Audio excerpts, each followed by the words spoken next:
Well, good afternoon and welcome back to another live iThemes training event. My name is Nathan Ingram. I'm the host here at iThemes Training, and this is a special webinar for a couple of reasons.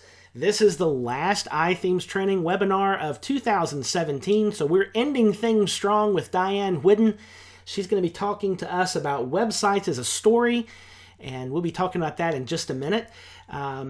Also, this is a special day for me because she didn't want me to embarrass her, but my mother is here on a live webinar today. So you guys say hello to Celia. She is joining us for her first webinar here on iThemes Training. So that is lots of fun for me. So welcome, Celia. So today we're going to be talking all about your website as a story. And we have with us today Diane Whiddon. She is an expert in all these things. She is a branding and business coach for healers and authors and creative based out of Boulder, Colorado. Diane works to help her clients develop clear language and style around what they are the best at, and to get clarity on their passion and purpose.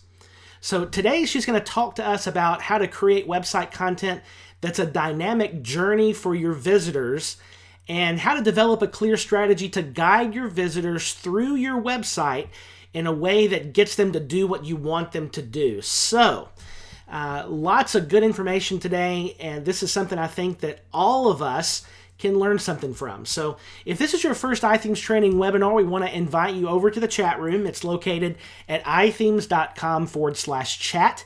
We don't use the questions feature in GoToWebinar. We have this live chat room, so that's the best place to ask your questions. Again, it's located at ithemes.com/chat. And ask your questions there. It's helpful to me if you ask them to preface your question with the word question in all uppercase. And that'll help me pull it out of the chat room and save it off. We'll be giving Diane all those questions at the end of the presentation today. So ask your questions as they come into your head, and I'll save those off, and we'll have a good time of Q&A when Diane wraps up her presentation today. Also, for those of you who want the slides, we'll have a slide link for you at the end, so you can download those and save those for later as well. So with all that having been said, welcome, Diane. Welcome back to iThemes Training. We're glad you're with us today. Thank you so much, Nathan. It's a delight to be here. Thank you. I love it. Awesome. And so we are, no pressure at all, but this is the last iThemes Training webinar of the year, and so you've got to take us out strong. No pressure. I will. This is good stuff. So Diane, why don't you dive in and talk to us about websites as a story? All right, awesome. Thank you so much, Nathan. And welcome, everybody. I'm so happy to be talking about this topic today. This is one of my favorite subjects. So let's jump right in. So this is all about creating a website that is a journey for your visitors. And the bottom line, of course, as I put on this slide, is we are creating compelling content. And compelling content is directive, and it gets people to do what you want them to do. So let's jump in a little bit here. And so what does story have to do with my website, right? So let's just talk a little bit about what I mean when I say creating a website that with storytelling. And the bottom line is your website isn't just static pages, it's a process for your visitors. This is the core thing. This is what it's all about today. This is what we're going to keep coming back to over and over and over again, is that most people, when they think about a website, right, they think about this, right? Like it's this two-dimensional, like little map, like this is just a basic site map. This is what you would get from like your web designer. Like these are all the pages, and you're going to put the content on them that's supposed to be on them, and they're just going to sit out on the web, right? And people have this idea that your website is this static thing. You know, I've got all the right pages and all the stuff on them, and it just sits out there and it's fine. And when people go to it, they get the information they need, and that's enough. I want you to actually make a shift into thinking about your website like this. So rather than this like two-dimensional flat map, it's actually a journey. It is this three-dimensional, deep process that you take people through. So rather than just looking at, oh, we're going to talk about the content for your about page and the content for your services page, we're going to talk about what people are actually doing and psychologically experiencing as they're going through your website. So, right, so this is what often happens, right? People, it's not this smooth journey with like the pretty scenery and the light at the end, and like, you know, it's not this journey, it's this, like, people land on your site and they're guided by what they want to know, so they have an idea of where they want to click. But oftentimes, if they're not given clear directives, people end up kind of like, you know, just stuck on a page, or kind of, you know, like stymied in a way. They're like, I guess that's it. And that is a really dangerous position to be in if you're trying to get people to do something like buy your widget or sign up for your list or whatever. You don't want people getting to a page and just going, okay, well, I got what I wanted, because the back button, the escape button, the Facebook icon, they're all too close, right? So you want to make sure that you're constantly giving people a way to go through your website, to go deeper into your website, right? This three-dimensional thing again, this is what we're talking about. So, okay. So most people visiting a website go to the landing page first, right? So let's actually talk about what people are doing when they land on your site. And we're going to talk a little bit about also like what they're going through and why they're motivated to click on all these different things. The first thing is they land on the landing page. This could be anything. This could be your homepage. Sometimes it is, right? Maybe they get a business card that their friend referred you to them, or they read about you in some, you know, professional website or whatever, but they link to your, they land on your homepage, they go straight there. But oftentimes, particularly if you're a blogger or you're on social media and you're writing things, creating things, videos or whatever, they'll land on a blog post or something else, some other page that you've created, or a sales page, right? A sales page could be a landing page. So they land on that page to get whatever it is they're looking for. Maybe they just want to be entertained. Maybe they want information. Maybe you said something that is really inspiring to them and they're really wanting to be inspired. And we can spend a little bit of time talking about someone's motivation depending on where the link is coming from. So like, we know primarily that when people are on social media, they're wanting to be entertained, right? So it's a good way to, it doesn't mean you can't offer information, but you want to keep that in mind. Like, somebody who's clicking through to your blog post from, say, Facebook, they're wanting to be entertained. Like they're bored at work, or they're just waking up, or they're whatever, but they're wanting to get something that's going to be interesting to them or useful for them or inspiring for them. That's what they're looking for. So you want to make sure that you deliver that on that page. So now they've read the blog post, right? Or they've watched the video, and or they've landed on your homepage and they've got what they need. Where do they go next? Right? They like you enough, they want to stay. So you've got them for one more click. They want to learn a little bit more about you. What's the next place they go? SEO, and this is a standard, this is pretty standard. This is like what's been proven that traffic typically does on most people's websites. And this is like SEO basics.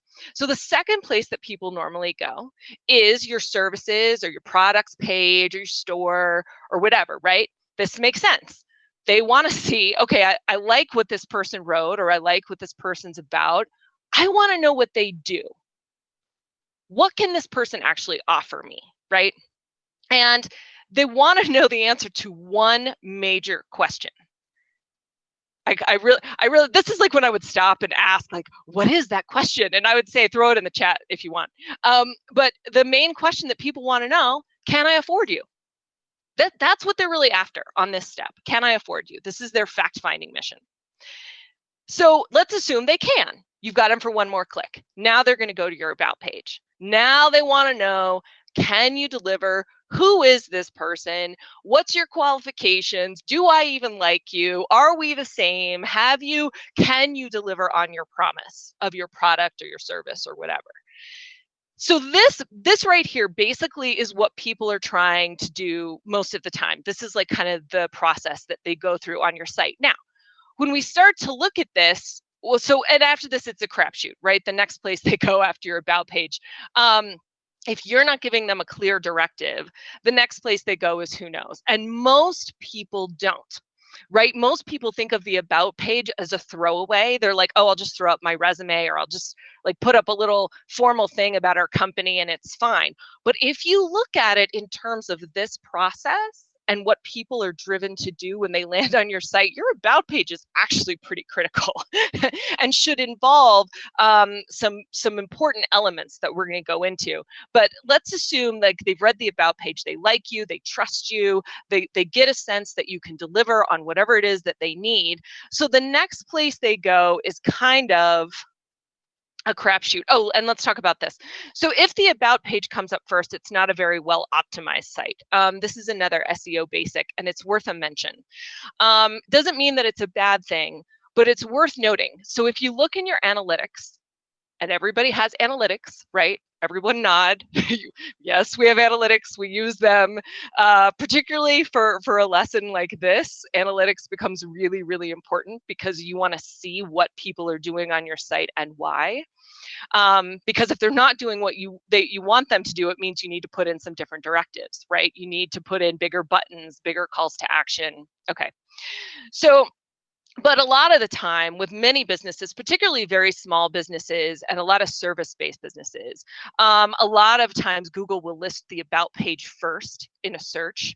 And so you'll find that you will get more traffic coming to your about page than to any other page on your site, particularly if someone's looking for the keywords of what you do or what you offer.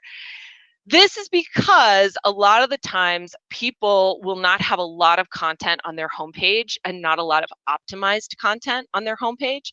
So like they'll have pictures, but no alt tags. Or like they won't have good content, they won't have good keyword rich content, they don't have titles and descriptions. And this is not an SEO webinar. It could be, I could wax poetic about SEO, but I trust that Nathan has that covered. So I would go back and listen to an SEO webinar to kind of get the ins and outs of how you can really optimize your homepage and some of your other pages. But like a lot of times under services, people will just have a bullet point list, right? Which is okay, but Google's looking at that and thinking, it doesn't seem like that's a lot of really great content, but man, on your about page, you've written 750 words and it's all these great sentences and it's all got all these keywords and everything, and man, the about page seems like where it's at. So if you're noticing that that's something that's happening, again, you're not giving people necessarily the story, like they're landing right on your about page. Well, they're not ready for your about page yet. They don't necessarily need to know who you are. They want to know what you do. So if you're just noticing, I just want to say, if you're noticing that that's happening, it's okay, we can work with it, but that's something you're going to want to address. And so then, so on each of these, I've actually listed out for each of these steps, like the questions that someone is wanting to know, right? And I just want to run through these really quick. So like on the landing page, they're wondering, whatever the landing page is, right? What can you teach me? How can I benefit from you? And so one of the things I say all the time is that the single biggest motivator in sales is how you can make someone's life better. So in this process and in all processes and in everything that has to do with marketing and SEO and all of this stuff, you need to make sure that you're really, really, really clear on your right person's pain and what the benefit that they're going to receive is from working with you. And I talk a lot about features versus benefits. And again, I'm not going to spend a ton of time on this, but like features are what the thing is, like the features of the product, but benefits are why do I care? So like a feature is the coffee maker has a timer. Well, that's great, but what does that mean to me? Well, the benefit is that means I can sleep in an extra 10 minutes. Now we're talking. Now it's got some context. So you want to make sure that on that blog post or whatever, that you're giving people the context that they need, the meaning that they need. Now, this isn't rocket science. It could just be that you're funny. You could just be promising people this is going to be a really funny blog post, and you're delivering on that, right? You're giving them what they want. They land on that blog post and they feel better. Their mood gets lifted, right? That's a pretty important benefit. So Keep that in mind. That's what they're looking for. Make sure that you deliver it.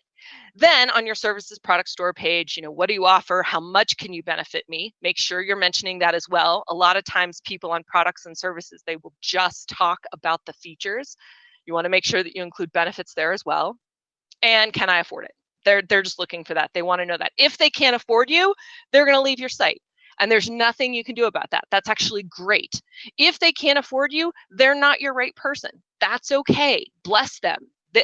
Let them go on their way, However, if you still have useful information, this is a good place to put it. If they can get something for less money, if there is another way that they can stay on your site, this is a good place to put it. Even if they can't afford you, they can refer people, blah, blah, blah. We'll talk more about that. Okay. And then when they go on your about page, they're looking at, are you trustworthy? Are we alike? Do I like you?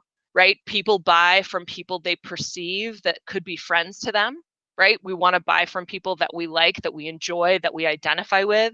I talk all the time about Simon Sinek's TED Talk on how great leaders inspire action, that people make purchases to be in alignment with who they are, to affirm something about themselves. The about page is where that happens. And so here's the thing I want you to notice when you look at this whole thing, right? Now about this at this time in the process, what are you noticing about this whole little series of questions and everything that I'm going through?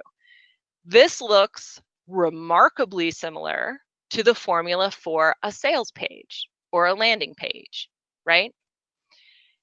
The point I want to make here, and that's the last webinar actually I did on iThemes, so you can scoot on over to that one and look at that whole formula too as well, because it's got a lot more detailed steps in here.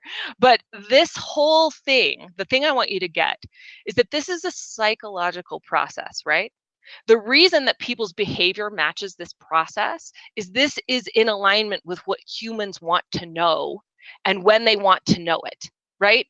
I don't necessarily need to know all about you until I know if I want to buy something from you, right? I need to know that I want to have a relationship with you first.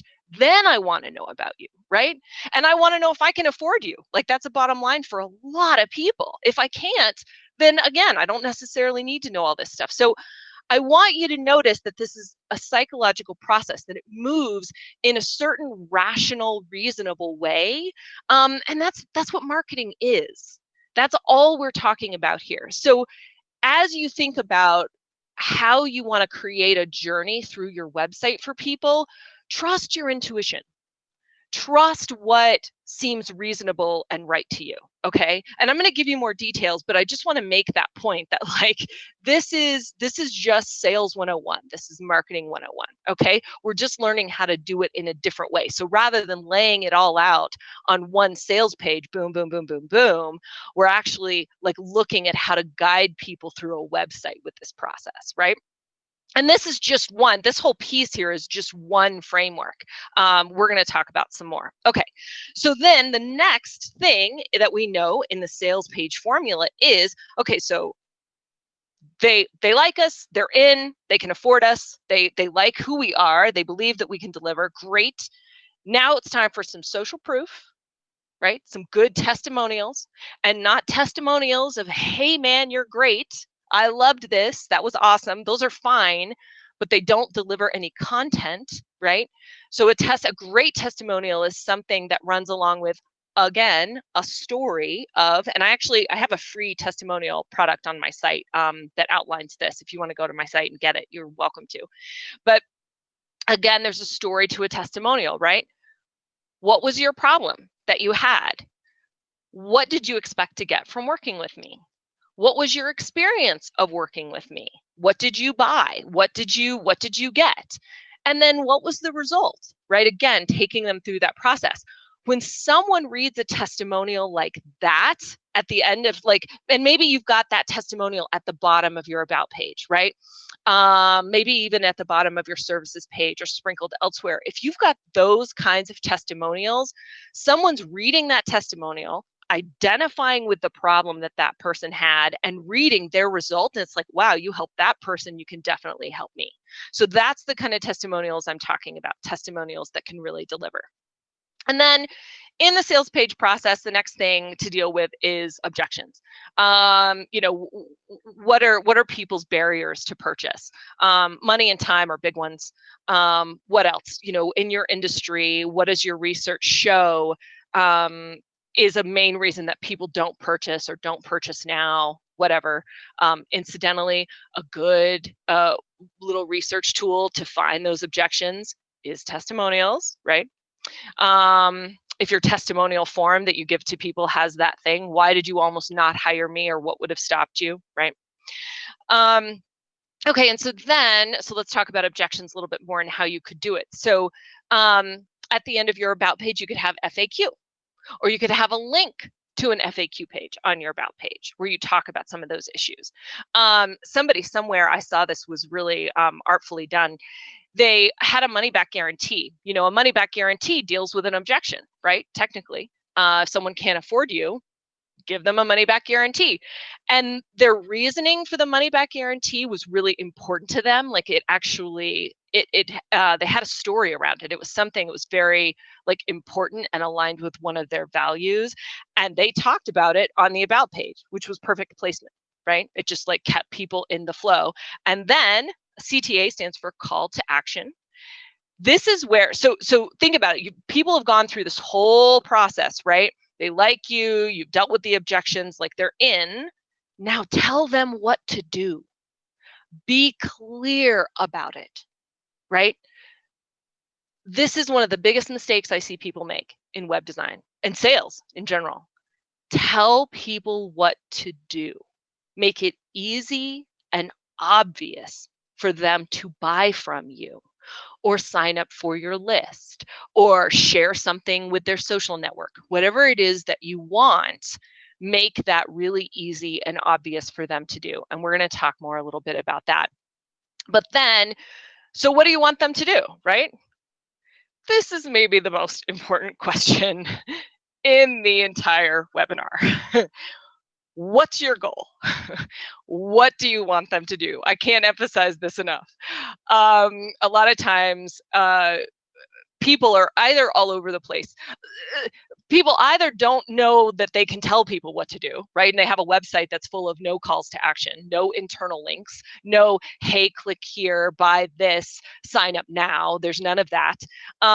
Or they're confused, right? They want people to do everything. You know, they want people sign up for my list here, and also buy this, and also do this other thing, and also click over here if you want to learn more. And like, there's all these different calls to action all over the place, all over their website. And confused people don't buy, right? Confused people don't click, right?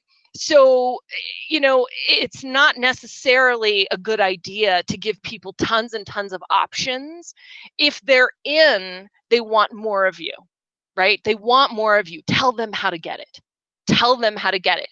And the way we do that, the way we figure out, but, you know, how should they get it? You know, we come back to what you want. Always come back to what you want. Do you want to work with people one-on-one? Do you want to have products? Do you want to work with people virtually? Do you never want to work with people? Do you only want to do groups? Do you only want to lead retreats? Do you, you know, what is it? What is it that you want and need, and that your business wants and needs? And let's have calls to action that invite people to do that thing. And so let's look at some. So you could build your list, sell products, sell services, have someone sign up for a free consult, have someone schedule, like a lot of massage therapists will do this, you know, just schedule, just boom, just do it right now. Get more social shares, right? Or build your PR, you know, like improve the way you're seen, improve your expertise, you know, or the perceived expertise that you have. And so let's talk about a few ways to do these. So if you want to build your list, have a prominent sign up form. This is obvious, right? I don't think you're wanting to do pop-ups anymore. I think Google is finally punishing those, which of course I delight in because they drive me nuts. But you definitely want to have a prominent sign-up form. Like on my site, if you look on it, it's right at the top. It's just at the top of every page. You don't have to do it that way, but like I'm interested in building my list, which actually now is my Facebook group, which is also my link at the bottom, right? So like the whole time I'm talking, if you're really liking me, I hope you are, but if you're really liking me, how can I get more of her? And so I have this one link at the bottom, right? Join my Facebook group where I show up and teach and talk about things. Okay, so let's say you want to sell products. Offer a money back guarantee. You can make that really prominent. That's such a universal barrier to purchase that if you really talk that up, that's a really clear, oh gosh, there's no risk here. I can just buy it, and then a big, really clear buy now button, right? Sell services, that'll get you some, if you want to sell services, getting some social proof will really, really help with that. Services are usually pricey, right? Depending on the service, and having people really clear, good testimonials or referrals makes a big difference in how effective you are at selling those. You want to have someone sign up for a free consult. Use big font, right? Make that obvious, easy and obvious. Oh, if you want someone to schedule, so like let's say that you don't want them to sign up for a free consult, you want them to sign up. You want to be really, really clear about the benefits that they're getting. And obviously all of these things are good, right? I'm not saying just one for each. I'm just kind of tossing out some ideas so you can see what I'm going for here. That each one of these kinds of has its own nuance of the things that you make prominent on your site, right? I mean, please have testimonials everywhere all the time, right? even if you're not just going to sell services, like please have testimonials out there so that people can see them and read them. But if you want to sell services, I think that makes the testimonials even more important. And just a side note, I wouldn't do a testimonials page. I kind of think that testimonials pages are where clicks go to die. So, it's not bad if you have that, but please make sure that you have some really good, clear calls to action within that page that refer people back to your services, or back to you, back to something they can buy, your products or whatever. And then sprinkle excerpts from those testimonials around, like they're like salt, sprinkle them all over your site. Okay, and so get more social shares. You need to create some content. You want to build your PR, do some press releases, show events, whatever. So, and I just put this out there just to give you an idea that like, when you think about your goal, identify your one main goal for the site, and then make sure the whole site is aimed at that goal, aimed at getting people to buy the thing or sign up or whatever, right? Again, this is thinking about your website as this three-dimensional journey that you're taking people through. Means you think about the website as a whole, right? And getting people to do what you want them to do. Okay. So if we look at the process again, right, and this is just like, I've just made like a little quick like summary here. So just to review, like this is our little process that we're talking about. Don't forget design in terms of this process, right? If you have a really clear call to action, buy this now, but it's on a little tiny link that's buried somewhere, that's not going to do you any good. If the goal of your site is to have people sign up for your list, or to have people review your database of referrals or something like that, who knows what. And on your homepage, it's this little tiny link that's like up in the corner and set apart. Like make that a button, make that a whole panel on your website. If whatever the goal is, make it big, right? Okay, and so you use design and graphics to accomplish each of these. I just want to make the point that you don't have to accomplish each of these steps with text. And text is great, but text sometimes takes people a while to read and get into, and people will always look at your design first, right? I talk about how, your design only matters for 2 seconds. That whole thing about how you only have 2 seconds to convince someone to stay. That's when design matters. And it only matters for 2 seconds, but it's a really important 2 seconds, because if somebody lands on your site and it's confusing, or if it's difficult to read, or things aren't clear, I mean, the back button's just too close, right? So I just want to make the point. And you can look at billboards. Billboards will do all of these steps without any text at all, usually, or very, very little. So billboards and magazine ads and all that stuff, commercials, all that stuff. So keep all that in mind, okay? And I want to talk a little bit about why we're doing this and who you're aiming this entire process at. So you've got three kinds of customers. Okay, so you've got the ones who want to buy from you now. They don't need this process. They don't need to go through your website as a journey. For whatever reason, they land on your landing page that's beautifully written and they buy your thing, right? Or they land on the product page or they sign up for the webinar and that's it, they're done. They love you, they sign up and it's accomplished. Those people don't need to take a journey through your website because the sales page is getting it done, or the product page, or the whatever. That's accomplishing the goal. For the second type of customer, the ones who want to buy, but just not now, like they're interested, they want it, but they don't want to put it on a credit card just yet, or they're just not convinced or whatever. Those people need a website that's a journey. And there's one more type of customer, the ones who like you but aren't interested in buying. A lot of people say to forget those people. I don't. I think they actually really benefit from a website that's a journey, and they can really help you build your business. So we want to focus on these two. The ones who want to buy now, they're being taken care of.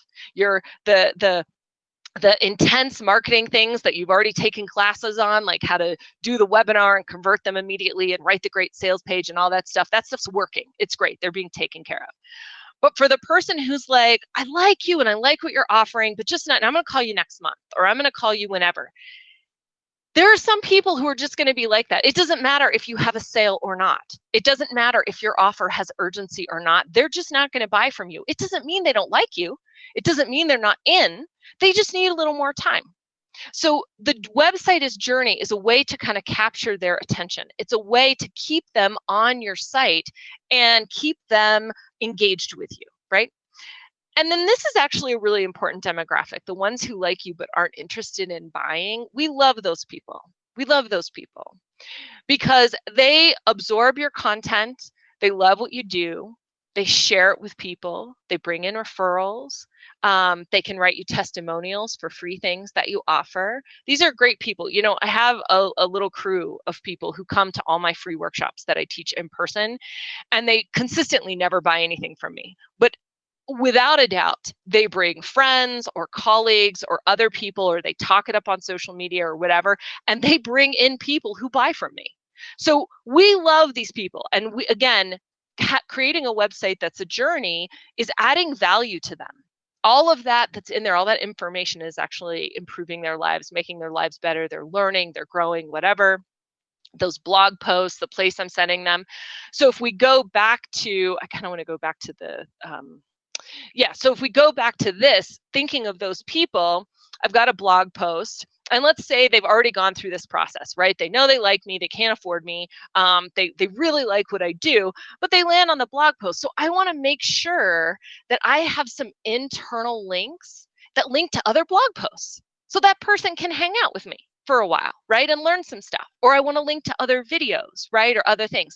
And then occasionally on some of the blog posts, maybe I do want to link to an offer, or link to my Facebook group, or link to my list, whatever it is that's important to me, right?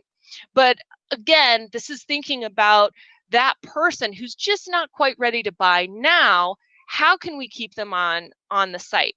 And here's why it's important. So the biggest piece that most people miss is having that clear call to action on every page.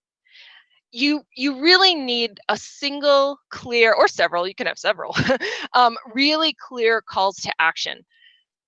Not too many options. Occasionally, like if it's your about page, you could have calls to action to different places. Like, if you want to know more about me and this issue, how I feel about this topic, read this blog post. And if you really get my work and you want to, and you've decided you want to work with me, go to my services page or sign up now or whatever. And then I think it's always a good idea at the bottom of an about page to link to whatever your community is, whatever your sticking point is, if it's your list or a Facebook group or whatever, however you want to keep in touch with people, that can be a good place to do it. Okay, I'll talk more about the about page in a second. But I just want to make the point, here is that the goal is to keep these people on your website, right? These people are not the buyers, right? But they're still learning about you and developing a relationship with you, right? And this is all happening virtually. So you're not there to with your sense of humor and your warmth and the shaking of your hand, and you're not actually there to deliver you. So we want to make sure that your website, that your content, that your design, that all of those pieces are delivering that experience of you, and that you're directive about it. That as they get to know you and get to like you and get to trust you, that you're guiding them through this process and telling them what to do next, so that they can either get more information or sign up or whatever they're comfortable with, right? And again, whatever you want them to do. That is such an important piece. So since the calls to action are so important for these people, I wanna spend a little bit of time on it. So you want to have a clear call to action that matches your goal at the bottom of every page. Personally, I don't think you can overdo this. I think it's a really, really good idea to be very clear about what you want people to do. Now, this could almost be as simple as having a sign-up form in your footer, or like I was saying, like a prominent sign-up form at the top of the page or something like that. But I think it's a good idea to have things in the content too, and to be talking that up. But again, it depends on what your goal is and what you want people to do. One easy way to do this is on blog posts, have related links at the bottom. So if someone's hanging out on your blog, they want to know more about whatever it is that you're talking about, or they want to be entertained more or inspired more or whatever. So on the blog post, have some related links at the bottom, a related links plugin, preferably with photos, because I think those are more compelling.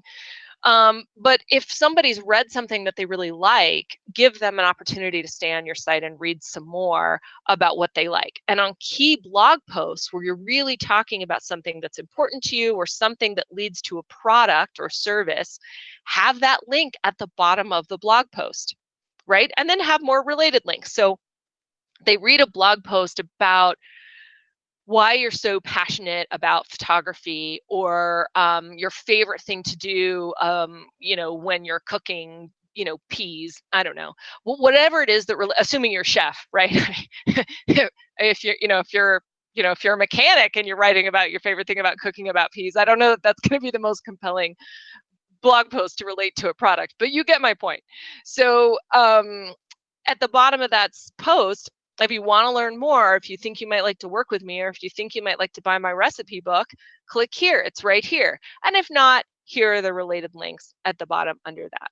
So it's not a bad idea to have more than one call to action in certain circumstances, as long as you're not like throwing spaghetti at the wall, right? Don't give them everything. And make sure it makes sense, right? Where are they going to want to go now? They've just read all about my favorite thing about being a photographer. Where are they going to want to go? Hopefully, if you've written a good blog post, they're going to want to hire you, right?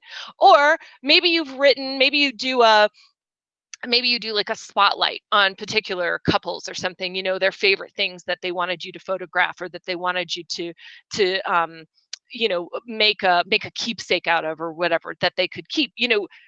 Maybe you have like a feature like that you do once a month or whatever, and you talk about that. Maybe they're ready to buy after a post like that, but maybe not. Maybe they want to see other clients. Maybe they're just getting ideas, which a lot of brides do, right? They'll want to know, like, oh, what did other people do? So have links at the bottom. That related links is going to be really important on a post like that. So part of making your website this journey is really thinking about what your visitor's going through. Okay, so I think I made that point. Okay. Internal links are so important, especially for SEO as well. Pepper. Oh, I'm doing a lot with spices during this webinar. It's very interesting. There's a blog post coming. I can feel it. But so anyway, sprinkle your site with internal links. Now, internal links are links that link to other pages in your site. Number one, Google likes this, and we like to make Google happy. That's good SEO. But number two, it encourages people to stay on your site, right? And again, create that relationship with you. Okay. And I'm just going to go ahead. Again, I know this isn't an SEO workshop, but I just want to make the distinction that the internal links are different than inbound links. Inbound links are links that come from other websites into your site, and those are also great to have. But in fact, those are very wonderful to have. But again, this isn't an SEO workshop, so you can email me if you want to know more about that, or go listen to an SEO webinar. The internal links is just important because you have complete control over that, right? You can do that. And then you want to link to several things on your homepage, and we're going to talk more about the homepage in a second. I'm going to go into detail about what current homepages look like, but you want to have just several things on your homepage that you link to depending on what they're reading at that time.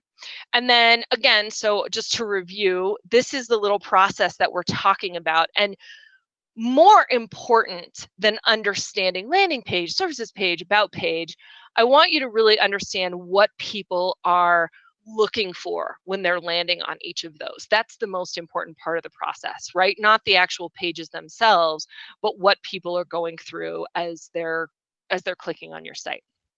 And I want you to remember the most important part of this whole webinar is that this whole process is about developing a relationship with your visitors. It's not just about selling them necessarily, because again, this whole process is not necessarily for the people who want to buy now. This is for the people who need a little more time, a little more convincing, a little more trust, a little more something, and how can you give them what they're looking for and address their needs and wants as they're clicking on your site and reading and learning about you, watching videos, whatever. And then at the bottom here, I say that you can use design and calls to action to keep people on your site. And again, you want to make it easy and obvious for them to do what you want them to do. And this is kind of like the heart and soul of this whole webinar. I just wanted to put everything on one page. So if you just wanted to like save one slide, like this is the one to save.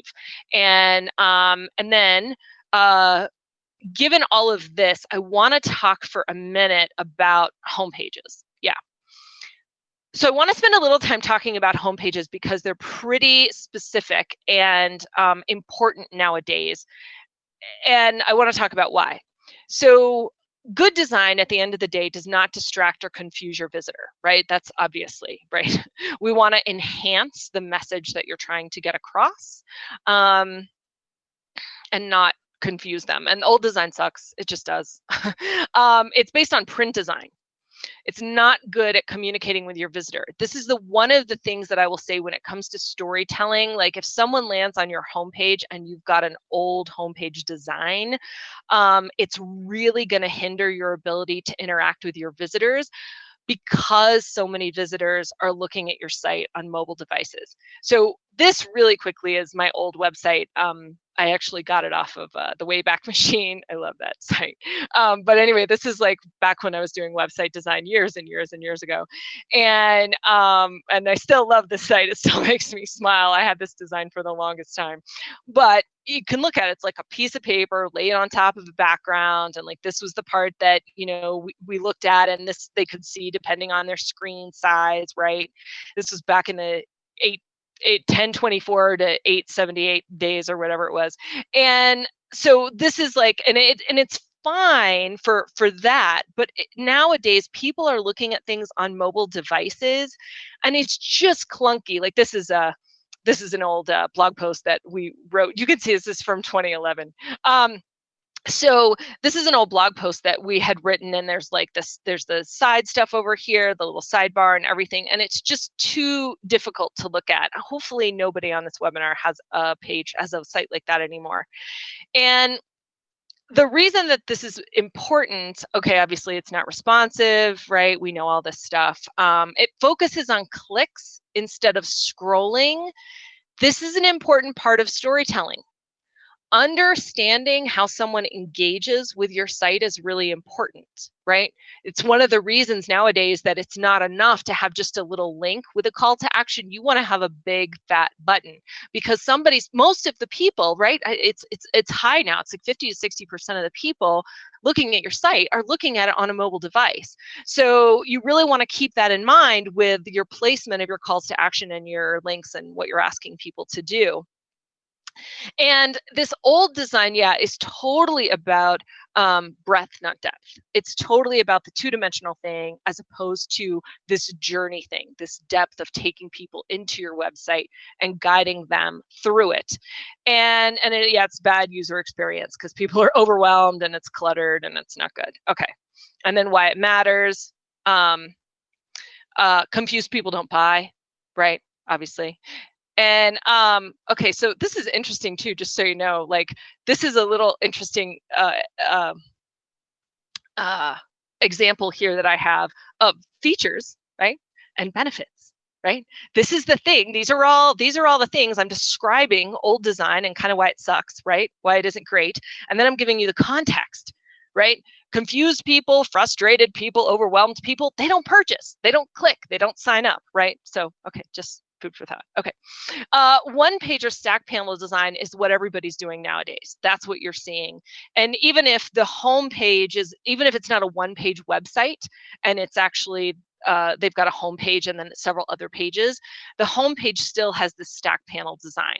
And this is actually from a couple years ago. This is, you can see, I spoke at WordCamp in 2016. But this is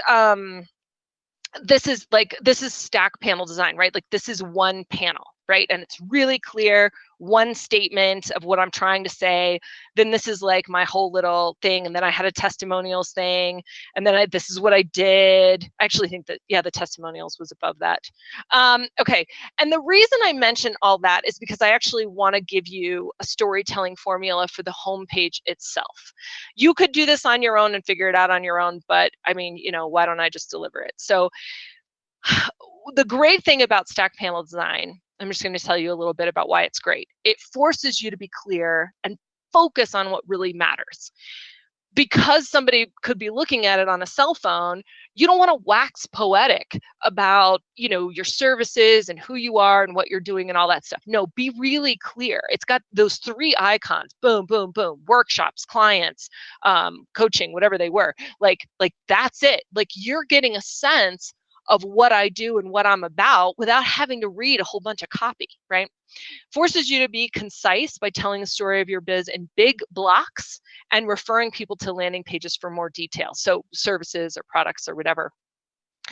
Just by looking at those pages, you would get a really good sense of who I am, right? There's a lot of pink. I'm very girly. I work with a lot of healers. Probably 85% of my client base is women. And there's a lot of I do a lot of touchy-feely stuff with my clients. Like it's very important to me that clients are happy with what they're doing, right? I think all of that is kind of delivered as you go through my website, as you went through those panels, even though there's not a ton of copy. So be thinking about how your design is delivering as well as your text. Depth, not breadth. It's totally what the stack panel design does, and it offers some whiz bang. This is just fun. People refer to this as the bubble paper effect, like they roll over icons and they spin around, or they, click on something and it brings up, another picture or whatever. So anyway, that's just kind of cool. Okay. So now you've got the full picture, right? Now we're thinking about our websites as a journey. We're thinking about the psychological process of what someone wants to know as they go through this journey. We're being really clear with our calls to action, with our design and our wording and everything. And we know what we want people to do, and we're telling them to do it clearly. And with love, but clearly telling them what to do. So now that you know your goal, you can address theirs. What's their pain? What are they looking for?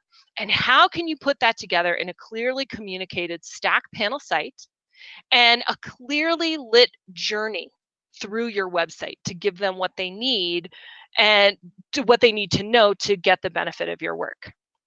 And then I just mentioned, give people an introduction to orient them to your site, even if it's just graphic, right? Like the top picture of mine, it's pink. It was pink. It's not anymore. But it was pink, but it's, computer and little pretty glass ball and like my statement meant to capture attention. There's not a lot going on there, but it's pretty clear.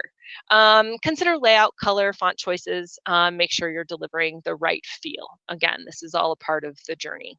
And then this is your homepage order. This is like, I took that psychological process, that same process with the steps that we were looking at. If people land on a landing page, then your services or products, and then your about page. And I kind of broke it down into how you could create a clear stack panel homepage. So you do your little introduction, whatever it is, design, graphics, logos, taglines.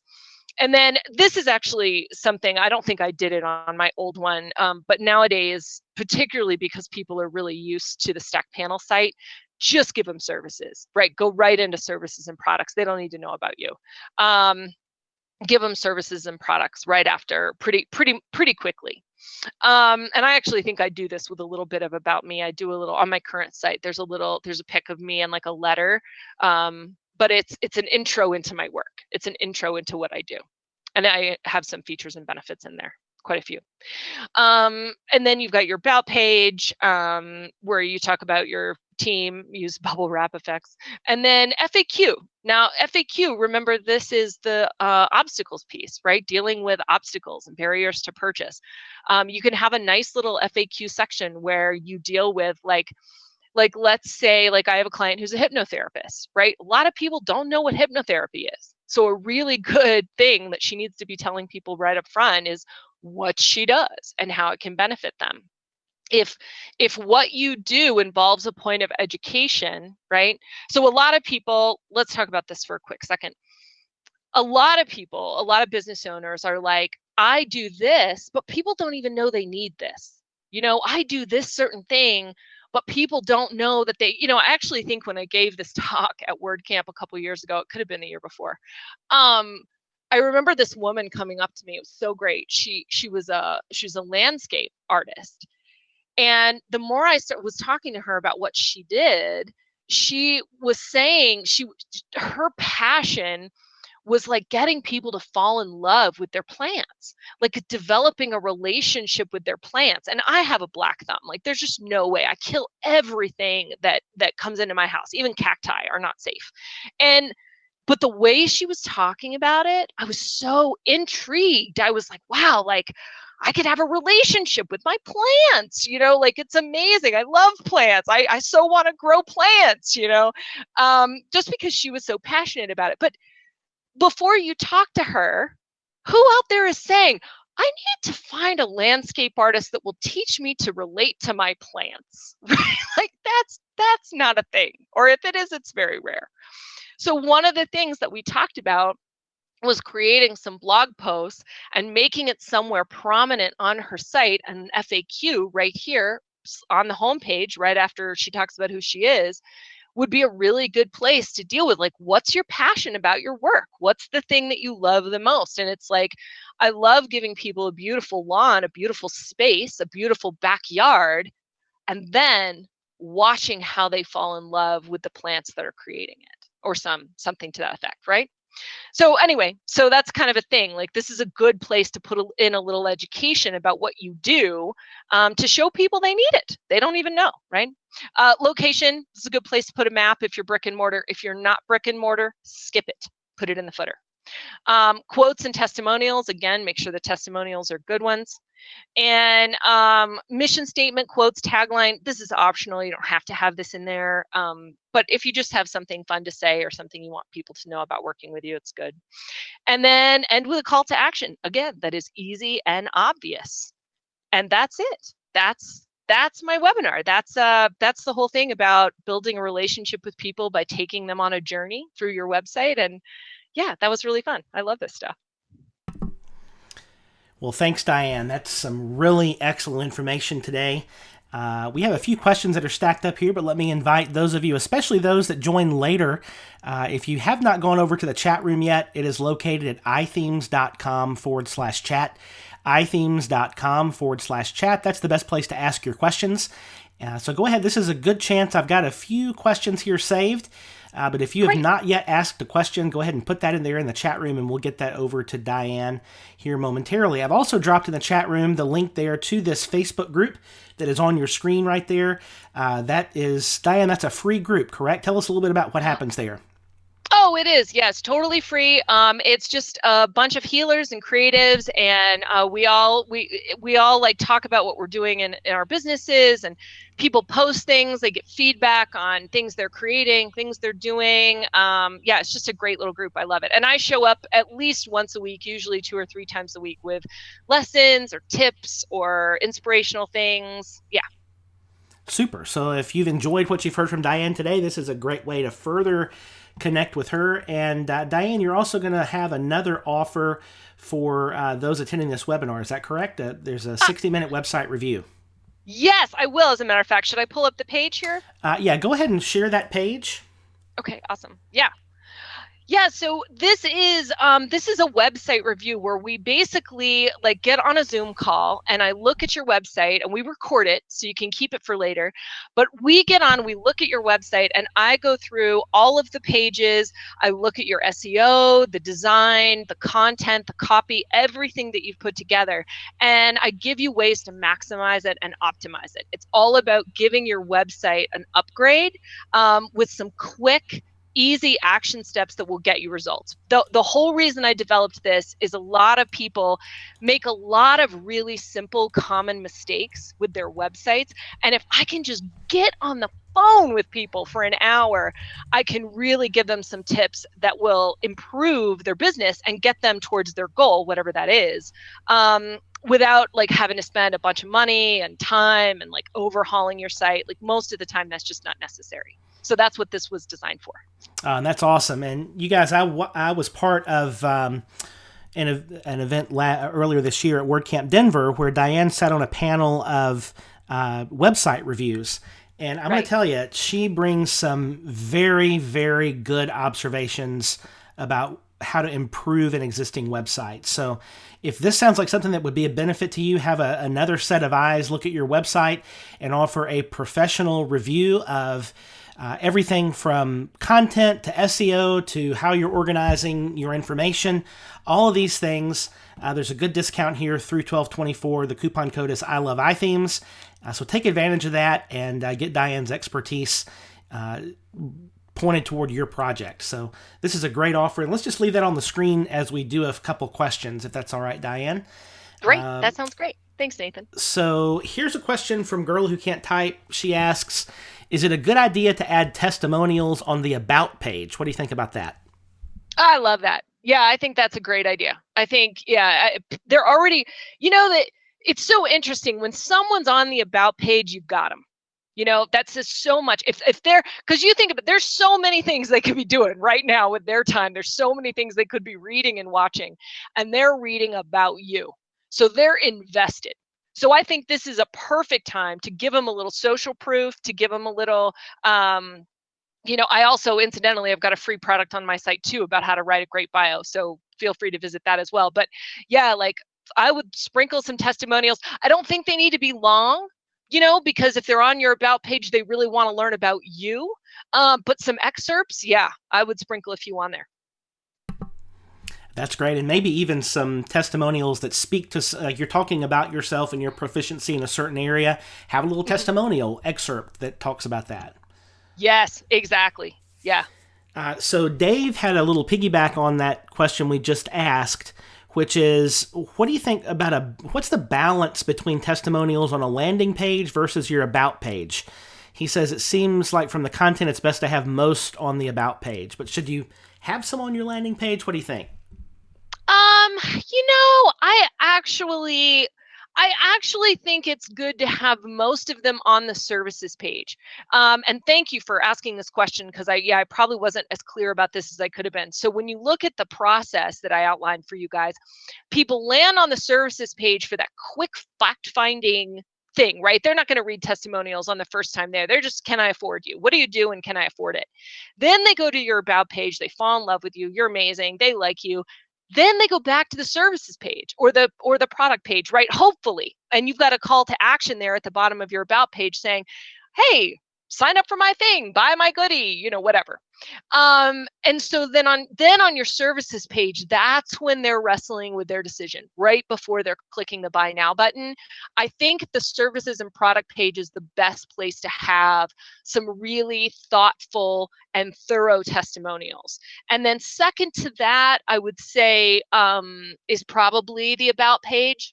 And then third to that, I would say, is the homepage. And what I do on the homepage is I have a slider, I have a little testimonial slider, and I think that's good enough. I know typically people won't read through them all, but I don't think your homepage, no one's on your homepage and in the mindset of, I want to read all your testimonials, right? I think that's happening other places. Yeah, great answer. For those of you who are looking for the slides, I did just drop that link in the chat room so you can download the slide PDF as well if you want to store all of this information. Great stuff today. A few more questions here as well. Again, if you want to ask a question, ithemes.com/chat. Ask the question there. And Aditi has this one. She asks, often site owners have multiple purposes and goals, so how you lay all these things out is critical. Any recommendations on that? What if there are some, genuinely different multiple purposes and goals? How do you architect that? Yeah, I'd say there's both an art and a science to it. And this is where I would really love to give you, like, this is the formula or map, and I just can't, because it really depends on you and your clients, your right customers, your right people, and then your website and how it's structured. And it depends on what those goals are, more or less, it's really good to focus on 3 or fewer. And then like I said, it's just a matter of being artful about it. I wouldn't give people 3 options all the time on all the pages, but kind of like what I was saying about the blog post of, like, if you're writing a blog post that's specifically aimed at marketing a particular thing, market that thing. And then give people, if people aren't ready to buy that thing and they know this, then give them an option to do something else that's important to you, like sign up for your list, something that's a commitment that's not monetary. And you can kind of do that all over your site. I think on your about page, it's a good idea to link to a few different places on your site. And of course, keep in mind, like, your homepage with that stack panel design, it's going to link all over the place, right? Because each panel is going to link to a different thing. So yeah, I wish I could give you hard and fast rules, but I can't. I think it's just a matter of doing the best you can, trying to be really clear and simplify. Great advice. Suzanne would like to know, what are your thoughts on keeping content above the fold? Is that now an outdated concept with scrolling? Oh, yes, totally. Great question. And yes, absolutely outdated. Above the fold doesn't matter. If you think about it, when someone's on a mobile device, like, the most natural thing in the world to do is scroll. And scrolling is more natural than clicking, right? So that's one of the reasons that you want that homepage, make it long. Like, make it long, because scrolling makes it a lot easier for them to see what you're about, what they could buy, all those different kinds of things. So yeah, above the fold doesn't matter at all anymore. Yeah, toss it. Interesting. So following up on that same sort of line of question, Jean would like to know, are there certain kinds of sites that are better suited for a regular, he says desktop style, kind of the older style, versus a stack panel? He says as a user, he doesn't read stack pages because there's too much scrolling to get a feel for the scope of the site. Oh, that's so interesting. All right, cool. I always love it when there's different perspectives. That's really interesting. I hate it when things are black and white. I hate to be the one that's saying, like, absolutely no or absolutely yes, because I believe that, everything is malleable and shades of gray work. However, I will say that the old version of building a site, I think it's so dangerous, because so many, when you think about it, over half of the people who are looking at a site are looking at it on a mobile device. Now, I'm not one of those haves. I'm on my computer all the time. The last thing I want to do is visit your site on my phone because I spend so much time on my machine. I am looking at your site on my desktop. But my desktop has a touch screen, I use it a lot. And I would think, though, that because so much traffic is looking at your site on a mobile device, I just think it's risky, because when you land on an old site, one of those desktop formatted sites, and you land on that on your phone, it's just a nightmare. You're trying to click, you're trying to make the screen bigger so that you can make the link big enough that your big old thumb can actually click it. It's too hard. So I would be interested to know if you find an industry or a type of site that really is served better by focusing on desktop view. I'm sure there are some, maybe schools or something like that, maybe like school user websites, those kinds of things. But for the most part, I'm thinking you want to go with Stack Panel. That would be my recommendation for most people. Yeah, I think that's good advice. John suggests in the chat room maybe it's the age group of the target market, but honestly, I'm watching all the sites that I manage, and traffic just continues to creep upwards. Many of them are 55, 60% on mobile devices, and that's only increasing. So if you're building websites for clients, you have to consider that. Yeah, I agree. Yeah. Okay, this is the last question I have in the queue, folks. So if you have any other questions, go ahead and drop those in the chat. But for the moment, Amy asks, what if the website is for a writer/blogger that doesn't have a tangible product? Can products or services section be applicable? Well, I would ask, yes, always, right? And it depends on how you make your money, right? The bottom line is, what do you want people to do? So let's assume you're a writer blogger, and I've worked with a bunch of writers. If you're a writer blogger and you don't have a book to sell, but let's say you're making your money on ads on your blogs or your writing, or let's just say you're I don't know. It depends on what you want people to do, right? It always comes down to that. Like, what do you want people to do? Do you want them to click on more blogs? Do you want them to share those blogs on social media? In that case, maybe not. Yeah, you probably don't want a services or product page. But if you're a writer and a blogger, again, I'd want to talk to you. I'd want to talk to you about it. But if you're a writer or blogger, like, my business coaching advice would be like, do you do any kind of writing for pay? Like, can people hire you? Like, that would be a pretty valuable services page. Although, interesting to note that even in that scenario, the people who are coming to read your blogs might not be the people who are going to hire you. In which case, in that case, you probably don't need a services or products page. You could just put a more formal bio and or your CV or your resume, whatever, on your about page, and then you could refer professional leads to that page.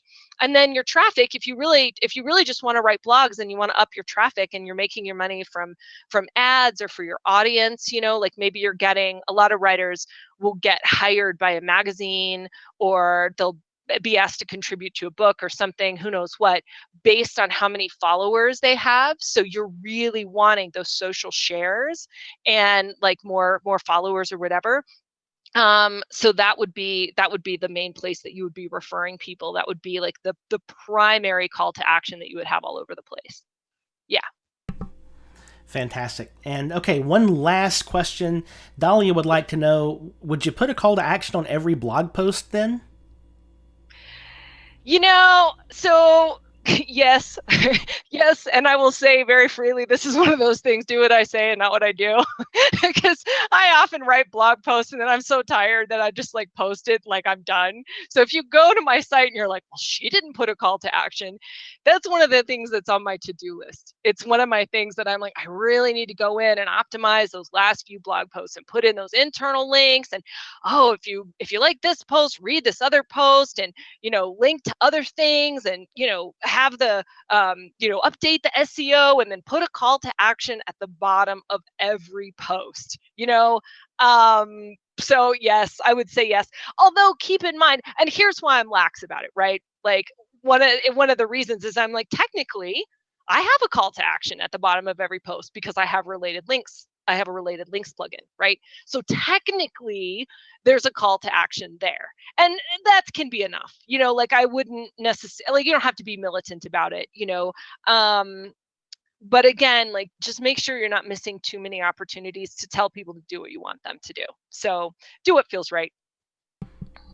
Very good. And that's a great place to end things. Diane, awesome content today. It's really some thought-provoking material. So you guys that have been on the webinar today, think about how you can apply this material to your site or the sites that you manage. How can you better structure the user's experience by just rearranging a page or putting some calls to action or helping your client or yourself better define what it is you want the user to do and then make it obvious. It's such great, it's simple to say, but it can be can be kind of a complex process.